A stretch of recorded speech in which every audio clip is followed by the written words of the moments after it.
কোটি কোটি টাকা খেলা মেলাতে চলে যাচ্ছে, অথচ সরকার মালদার ভাঙন কবলিত এলাকার অসহায় মানুষজনের কথা ভাবছে না।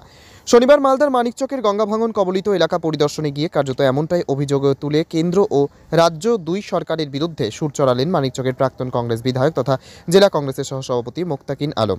এদিন তিনি মানিকচক গঙ্গাঘাট এবং মানিকচকের নারায়ণপুরের গঙ্গা ভাঙন কবলিত এলাকায় পরিদর্শনে যান। সঙ্গে ছিলেন মানিকচক ব্লক কংগ্রেসের সভাপতি মতিউর রহমান সহ অন্যান্যরা। তারা সকলে মিলে দুটি এলাকার ভাঙন পরিস্থিতি ঘুরে দেখেন, ভাঙনে ক্ষতিগ্রস্ত অসহায় মানুষজনের সঙ্গে কথা বলেন। এরপর মানিকচকের প্রাক্তন বিধায়ক মোক্তাকিন আলম সংবাদ মাধ্যমের মুখোমুখি হয়ে কি বললেন শুনবো। কারণ খেলোয়াড়রা যখন খেলার মাঠে নামে না, তখন আত্মবিশ্বাস লাগে। এই রাজ্য সরকার বলুন আর কেন্দ্রীয় সরকার বলুন, এই দুই সরকারের আত্মবিশ্বাস হারিয়ে গেছে। তারা বলছে কিভাবে কাজ করব, টাকা নেই। এটা কথা হলো? আজকে মালদা মুর্শিদাবাদ যেভাবে বিলীন হয়ে যাচ্ছে, মানুষ অসহায় অবস্থায়, জমি জায়গা, বাড়ি ঘর, মন্দির মসজিদ সমস্ত কিছু আজকে চলে যাচ্ছে। সরকারের পরিকল্পনা থাকবে তো, কি পরিকল্পনা হচ্ছে আমরা জানতে চাই। কারণ এখন নতুন টেকনোলজির যুগ, টেকনোলজি ব্যবহার করছে না কেন এই সরকার?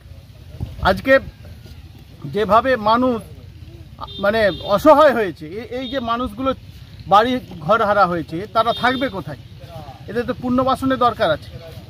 সরকার বলছে আমাদের টাকা নেই, তাহলে খেলা মেলা কেন চলছে ভাই? সেটাকে বন্ধ করা হোক। কোটি কোটি টাকা ওই খেলা মেলাতে চলে যাচ্ছে, আর সরকার এদের কথা একবারও ভাবছে না। এদের মালদা জেলা এবং মুর্শিদাবাদ কি পশ্চিমবঙ্গের বাইরে নাকি?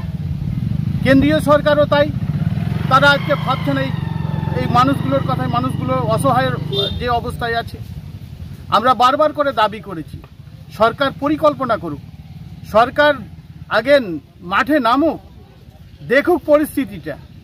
আজকে সরকার যদি ঘুমিয়ে থাকে, তাহলে এই মালদা মুর্শিদাবাদ, বিশেষ করে মানিকচক বিধানসভা কেন্দ্র, এদিকে রতুয়া, এদিকে কালীচক 3, যেভাবে ভাঙন হচ্ছে প্রতিদিন, হাজার হাজার বিঘা সম্পত্তি আজকে গঙ্গার ভাঙনে চলে যাচ্ছে, বাড়িঘর চলে যাচ্ছে, মন্দির মসজিদ সমস্ত কিছু আজকে চলে যাচ্ছে।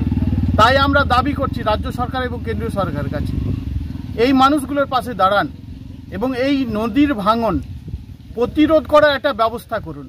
এটা আমরা বারবার করে বলে আসছি, আজকেও আপনাদের মাধ্যমে বলছি।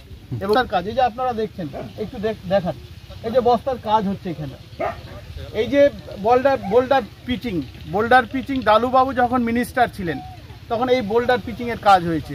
এখন এই যে মাটি দিয়ে বস্তা নদীতে ফেলা হচ্ছে গঙ্গা ভাঙন রোধ করার জন্য, এটা কি সম্ভব? এটা এই সব করলে হবে না। ফালতু এই টাকাগুলো মানে সরকার ব্যয় করছে, এই টাকাগুলো কোথায় যাচ্ছে আমরা তো বুঝতে পারছি। কিছু লোকের পকেটে যাচ্ছে, তারা লাভবান হচ্ছে। সাধারণ মানুষ আজকে অসহায় অবস্থা, সেই কথা ভাবছে না সরকার। আমরা দাবি করছি যখন কাজ করতে হবে তখন বোল্ডার পিচিং এর কাজ করতে হবে, এটা আমাদের দাবি। দেখুন, আমরা বাধা দিব না। এখন আমরা যদি আসি তো বলবে রাজনীতি হচ্ছে। আমি এলাকার মানুষকে বলবো যে আপনারা বাধা দিন, যে বস্তার কাজ করতে হবে না, বস্তা দিয়ে কোনো লাভ হবে না। এলাকার মানুষ যারা অসহায় হয়েছে, যারা বাড়ি ঘর ছাড়া হয়েছে, তারাকে আমরা বলবো তারা বাধা দিন। তারা ভাবুন যে এই বস্তা দিয়ে কাজ করলে কোনো সুরাহা হবে না, প্রতিরোধ করা যাবে না, গঙ্গার ভাঙনকে প্রতিরোধ করা যাবে না। তাই বস্তার কাজ বাদ দিয়ে বোল্ডার পিচিং করুন। এবং সব থেকে বড় কথা হচ্ছে সরকারকে পরিকল্পনা করতে হবে যে কি হচ্ছে। আজকে দেখুন যে ওই পাশে চর যেভাবে উঠেছে, তো সেটাকে কাটার যদি ব্যবস্থা করতে হয় সেটা কাটতে হবে। এখন তো আমি আগেও বললাম যে টেকনোলজি, নতুন নতুন টেকনোলজি বেরিয়েছে, তো সেটা কেন ব্যবহার করছে না সরকার? সরকারকে তো ব্যবহার করা উচিত। এই মানুষগুলোকে বাঁচানো যাবে না। এটা মালদা মুর্শিদাবাদ বিলীন হয়ে যাচ্ছে, মানুষকে বাঁচানো যাবে না। এরা পরিকল্পনা করছে না। পরিকল্পনা করলে নিশ্চয়ই এই গঙ্গা ভাঙন প্রতিরোধ করা যেতে পারে। Bureau report, news for Bengal. This channel does not promote or encourage any illegal activities. All contents provided by this channel is meant for educational purpose only.